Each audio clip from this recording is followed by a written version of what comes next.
இயக்குனரும் நடிகருமான விஷால் அவர்களுக்கு சமீபத்துல தான் நிச்சயதார்த்தம் முடிந்தது. இவரும் தன்ஷிகா அவர்களுமே காதலித்து திருமணம் செய்து கொள்ள உள்ளதாக யோகிடா அப்படின்ற படவிழாவில் அதிகாரப்பூர்வமாக அறிவிச்சாங்க. அதனை அடுத்து நடிகர் விஷால் அவர்களுடைய பிறந்தநாளை முன்னிட்டு அவங்களுடைய திருமணம் நடிகர் சங்க கட்டிடத்தில் மிக பிரம்மாண்டமாக நடைபெறும் அப்படின்னு அந்த படவிழால அறிவிச்சாங்க. ஆனால் விஷால் அவர்களுடைய பிறந்தநாள் அன்று இவங்களுடைய நிச்சயதார்த்தம் மற்றும் தான் நடந்தது. அதுவுமே ரொம்ப சிம்பிளாக, அதுவும் வீட்டிலேயே அன்று நிச்சயதார்த்தத்தை முடிச்சிட்டாங்க. அதனுடைய புகைப்படங்கள் மட்டும் சோஷியல் மீடியாக்கள்ல வெளியாகி படு வைரலுமே ஆச்சு. இதனடுத்து இந்த ஜோடியை வெளியில பார்க்க முடியல.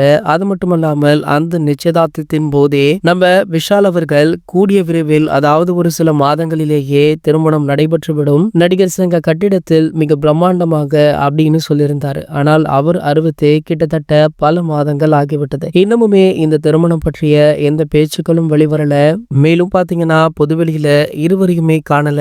ஒருவேளை இந்த திருமணம் நின்று விட்டதா அப்படின்னு பல பத்திரிகை ஊடகங்கள் இதனை பற்றி விசாரிக்கவும் ஆரம்பிச்சிருக்காங்களாம். சோ அது மட்டுமல்லாமல் நடிகர் விஷால் அவர்களுமே மகுடம் அப்படின்ற படப்பிடிப்பிலும் படு பிஸியாக இருந்துட்டு இருக்காரு. இந்த நிலையில பாத்தீங்கன்னா தற்போது நடிகர் விஷால் அவர்கள் சமீபத்துல பேட்டி ஒன்றை கொடுத்திருக்காரு. சோ அதுல இந்த திருமணம் நின்று விட்டது போல மறைமுகமாக பேசியிருப்பது பலருக்குமே அதிர்ச்சியை கொடுத்திருக்கு. கூடிய விரைவிலேயே இதனை அதிகாரப்பூர்வமாகவுமே அறிவிக்க இருக்காரா. இது போன்ற செய்திகளை பத்தி நீங்க உடனே தெரிஞ்சுக்க நம்மளுடைய சேனலை மறக்காம சப்ஸ்கிரைப் பண்ணிக்கோங்க.